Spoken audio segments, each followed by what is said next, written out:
The Story of the Second Calender, Son of a King, by Andrew Lang. Madam, said the young man, addressing Zobeide, if you wish to know how I lost my right eye, I shall have to tell you the story of my whole life. I was scarcely more than a baby when the king my father, finding me unusually quick and clever for my age, turned his thoughts to my education. I was taught first to read and write, and then to learn the Quran, which is the basis of our holy religion, and the better to understand it, I read with my tutors the ablest commentators on its teaching, and committed to memory all the traditions respecting the Prophet, which have been gathered from the mouth of those who were his friends. I also learnt history and was instructed in poetry, versification, geography, chronology, and in all the outdoor exercises in which every prince should excel, but what I liked best of all was writing Arabic characters, and in this I soon surpassed my masters, and gained a reputation in this branch of knowledge that reached as far as India itself. Now the Sultan of the Indies, curious to see a young prince with such strange tastes, sent an ambassador to my father laden with rich presents, and a warm invitation to visit his court. My father, who was deeply anxious to secure the friendship of so powerful a monarch, and held besides that a little travel would greatly improve my manners and open my mind, accepted gladly, and in a short time I had set out for India with the ambassador, attended only by a small suite on account of the length of the journey, and the badness of the roads. However, as was my duty, I took with me 10 camels laden with rich presents for the Sultan.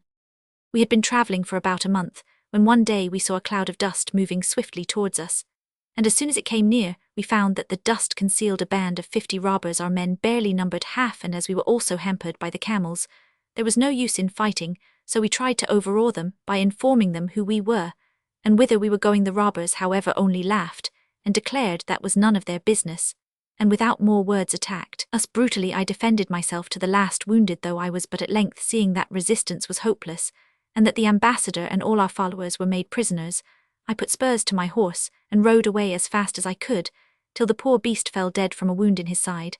I managed to jump off without any injury, and looked about to see if I was pursued, but for the moment I was safe, for, as I imagined, the robbers were all engaged in quarrelling over their booty. I found myself in a country that was quite new to me, and dared not return to the main road lest I should again fall into the hands of the robbers. Luckily, my wound was only a slight one, and after binding it up as well as I could, I walked on for the rest of the day, till I reached a cave at the foot of a mountain, where I passed the night in peace, making my supper off some fruits I had gathered on the way.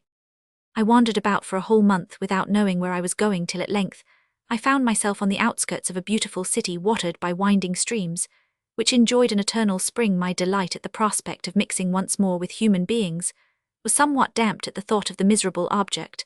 I must see my face and hands had been burned nearly black, my clothes were all in rags, and my shoes were in such a state that I had been forced to abandon them altogether.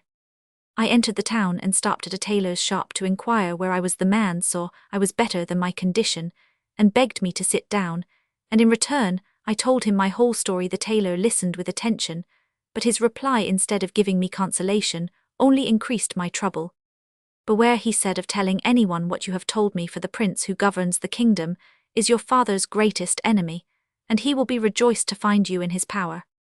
I thanked the tailor for his counsel, and said I would do whatever he advised. Then, being very hungry, I gladly ate of the food he put before me, and accepted his offer of a lodging in his house. In a few days I had quite recovered from the hardships I had undergone, and then the tailor, knowing that it was the custom for the princes of our religion to learn a trade or profession, so as to provide for themselves in times of ill fortune, inquired if there was anything I could do for my living. I replied that I had been educated as a grammarian and a poet, but that my great gift was writing. All that is of no use here, said the tailor. Take my advice, put on a short coat, and as you seem hardy and strong, go into the woods and cut firewood, which you will sell in the streets. By this means you will earn your living and be able to wait till better times come. The hatchet and the cord shall be my present.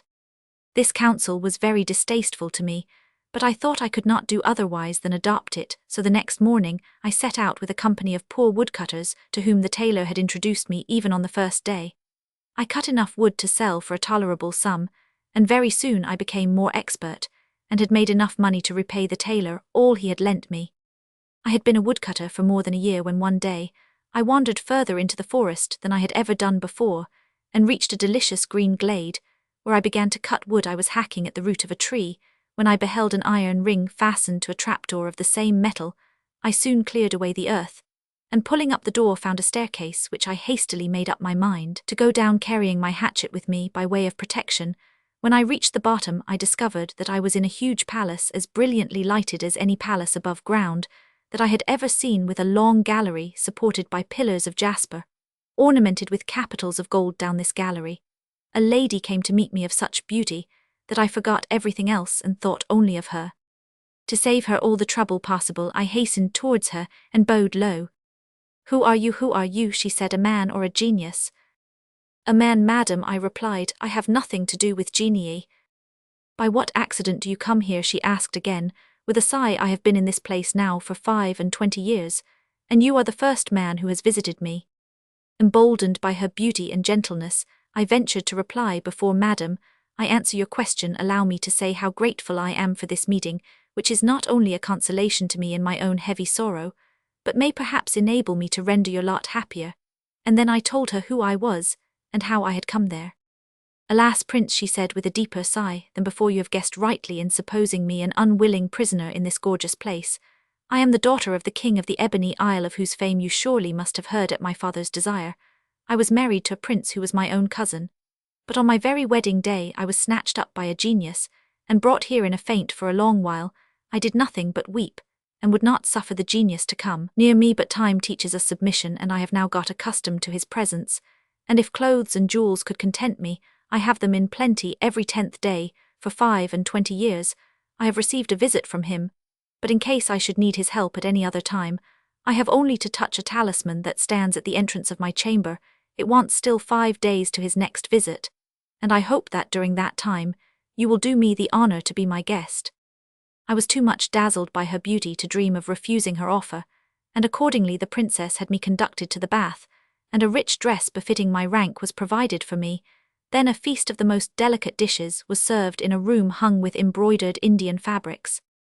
Next day, when we were at dinner, I could maintain my patience no longer, and implored the princess to break her bonds and return with me to the world, which was lighted by the sun. "What you ask is impossible," she answered, "but stay here with me instead, and we can be happy, and all you will have to do is to betake yourself to the forest every 10th day, when I am expecting my master, the genius. He is very jealous, as you know, and will not suffer a man to come near me." "Princess," I replied, "I see it is only fear of the genius that makes you act like this. For myself, I dread him so little that I mean to break his talisman in pieces. Awful though you think him, he shall feel the weight of my arm, and I herewith take a solemn vow to stamp out the whole race."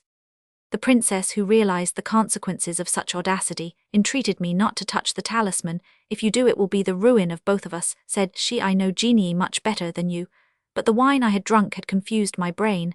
I gave one kick to the talisman, and it fell into 1,000 pieces. Hardly had my foot touched the talisman when the air became as dark as night. A fearful noise was heard, and the palace shook to its very foundations. In an instant I was sobered, and understood what I had done. "Princess," I cried, "what is happening?" "Alas," she exclaimed, forgetting all her own terrors in anxiety for me, "fly, or you are lost." I followed her advice and dashed up the staircase, leaving my hatchet behind me, but I was too late. The palace opened, and the genius appeared, who, turning angrily to the princess, asked indignantly, "What is the matter that you have sent for me like this?" "A pain in my heart," she replied, hastily obliged me to seek the aid of this little bottle. Feeling faint, I slipped and fell against the talisman, which broke. "That is really all." "You are an impudent liar," cried the genius. "How did this hatchet and those shoes get here?" "I never saw them before," she answered, "and you came in such a hurry that you may have picked them up on the road without knowing it." To this the genius only replied by insults and blows. I could hear the shrieks and groans of the princess, and having by this time taken off my rich garments and put on those in which I had arrived the previous day, I lifted the trap, found myself once more in the forest, and returned to my friend the tailor with a light load of wood and a heart full of shame and sorrow. The tailor, who had been uneasy at my long absence, was delighted to see me, but I kept silence about my adventure, and as soon as possible retired to my room to lament in secret over my folly. While I was thus indulging my grief, my host entered, and said, "There is an old man downstairs who has brought your hatchet and slippers, which he picked up on the road, and now restores to you, as he found out from one of your comrades where you lived. You had better come down and speak to him yourself." At this speech I changed color, and my legs trembled under me. The tailor noticed my confusion, and was just going to inquire the reason when the door of the room opened, and the old man appeared carrying with him my hatchet and shoes. "I am a genius," he said. "The son of the daughter of Eblis, prince of the genii. Is not this hatchet yours, and these shoes?" Without waiting for an answer, which indeed I could hardly have given him, so great was my fright, seized hold of me, and darted up into the air with the quickness of lightning, and then with equal swiftness dropped down towards the earth. When he touched the ground, he rapped it with his foot. It opened, and we found ourselves in the enchanted palace, in the presence of the beautiful princess of the Ebony Isle.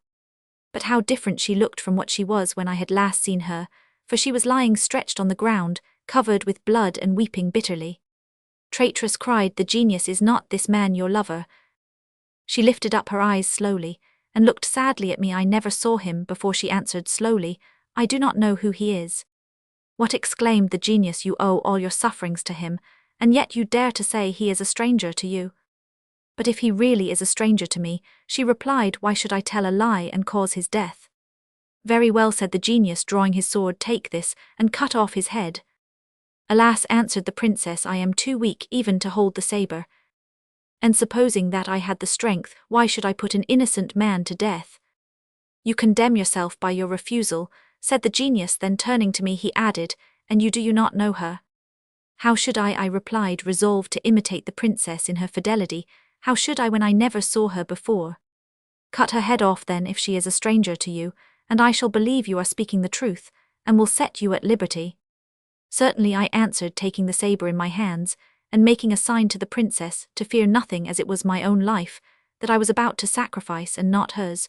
But the look of gratitude she gave me shook my courage, and I flung the saber to the earth.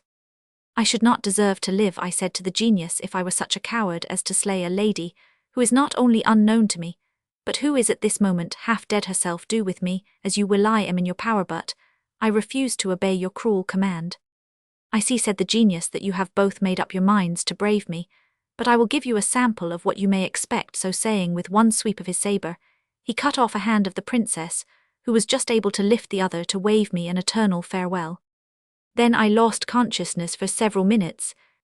When I came to myself, I implored the genius to keep me no longer in this state of suspense, but to lose no time in putting an end to my sufferings. The genius, however, paid no attention to my prayers, but said sternly, "That is the way in which a genius treats the woman who has betrayed him. If I chose, I could kill you also, but I will be merciful and content myself with changing you into a dog, an ass, a lion, or a bird, whichever you prefer." I caught eagerly at these words, as giving me a faint hope of softening his wrath. "O genius," I cried, "as you wish to spare my life, be generous, and spare it altogether. Grant my prayer, and pardon my crime, as the best man in the whole world forgave his neighbor who was eaten up with envy of him contrary to my hopes." The genius seemed interested in my words, and said he would like to hear the story of the two neighbors, "And as I think, madam, it may please you, I will tell it to you also."